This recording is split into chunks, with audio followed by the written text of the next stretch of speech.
All right, guys, hanging out with the birds this morning, filling up their pools for them, and it's last day of February today, and things are starting to wake up. A unique green color of my area in this island here is really starting to show. Look at that over there. And I want to show you a few things going on. One, this red mulberry we planted last year, and it's at one of the water stations for the ducks. So every third day it gets a 15-gallon tub of poopy water dumped into it. And I don't think this is going to produce berries this year. It might. I'm really not very familiar with red mulberry and its production cycle. But this was part of a group of trees I got last year. They were nice trees. They were about from my hand up, whips. And you can see the just the growth potential of mulberry, plus the power of duck poop water and an irripan. I mean, that is just phenomenal. That Antonovka is not budded out yet. None of the Antonovka apples are budding out yet. This is a dwarf mulberry like many of the other ones, but this one's never been watered. It just sits out here behind the duck coop. There's really no support to this tree at all. I wanted to see how hardy are these things really, and it's actually been the most productive one. Not the fastest growing, but the most productive.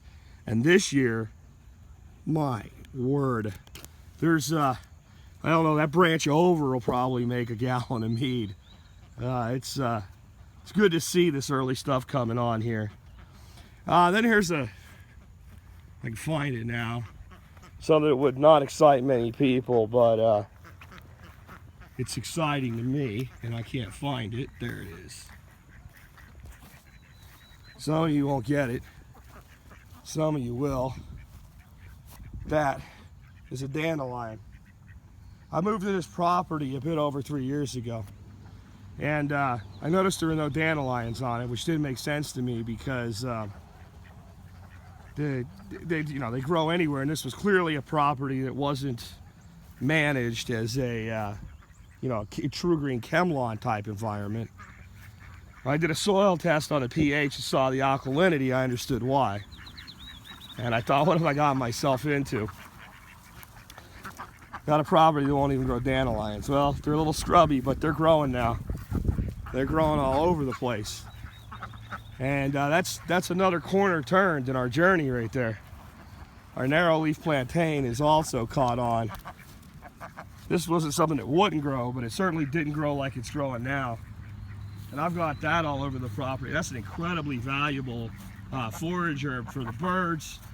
It's a good dynamic accumulator as well. So we're starting to really make headway here. We got these trees taken out. I didn't like cutting them down. That's where all this slash came from. But that protects the ducks from the fox, who was basically using the trees. You know, we got a fox that was sly enough to figure out how to use the trees against us.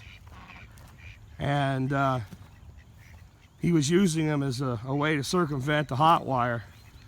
That's not going to happen anymore. I got a 25-mile box, and there's about a quarter mile of wire here.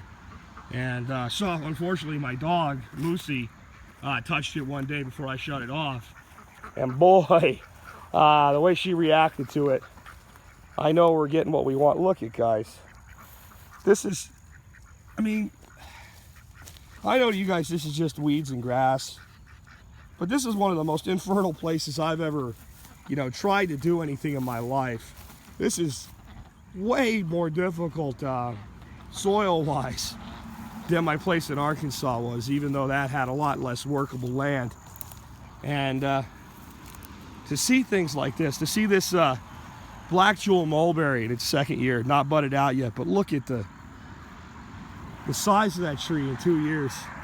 The bush cherries coming on, and then the size of these locusts. Let's finish up with these locusts, because that's an unexciting tree, but very key critical component to the ecosystem we're creating over here. And that'll let me shut that water off so they don't make a mess out of the pasture with the mud holes. Some of you that watch this, you guys were here when we planted these. These were 12-inch seedling locusts. last year. 12 inches. In other words, right there. That's a year of growth in this place. And yeah, they got some help with irrigation, but I never got the automation wired in on them, so they didn't get that much. When it looked really sad over here, I came over and run them for 10 minutes each row, because that takes me 15 minutes to do all 5 rows. We're going to be able to plant into these berms. We'll atrophy out some of the locusts in time, but another year, maybe 2, these trees will be up and they'll have canopies, and that'll be just beautiful shade for these birds in the hottest time of the year. Nice dappled shade, which means they'll still be able to grow under that canopy. Everything's changing. Sometimes in the middle of winter, when everything's brown, everything's frozen, you tried growing citrus trees even though you knew it wasn't going to work, and that you got them through the first winter, and the second winter it goes down to 17 degrees for 3 days in a row and they all die. You start to question whether or not what you're doing is working. And then you come and you see things like this plantain just at this point self-reproducing, which everybody else would just say, oh, it's a weed. No. Once I get this happening, once I get land doing this, I've got it licked. I'm now bringing this property into the level of development that 3/4 acres over there is, where it's actually taking care of itself. We have rotted, that's daikon rotting into the ground there, building the soil. I know when I brought in 12 yards of compost to build these berms with, people thought, is that going to be enough? Is that going to work, just building these berms? Well, it's had a dramatic effect on the property. And for those of you that are fans of the Duck Chronicles, the ducks are in the mail right now. They should be here not tomorrow, but the next day. And we should have Duck Chronicles episode 1, season 3 launching, I guess Wednesday this week.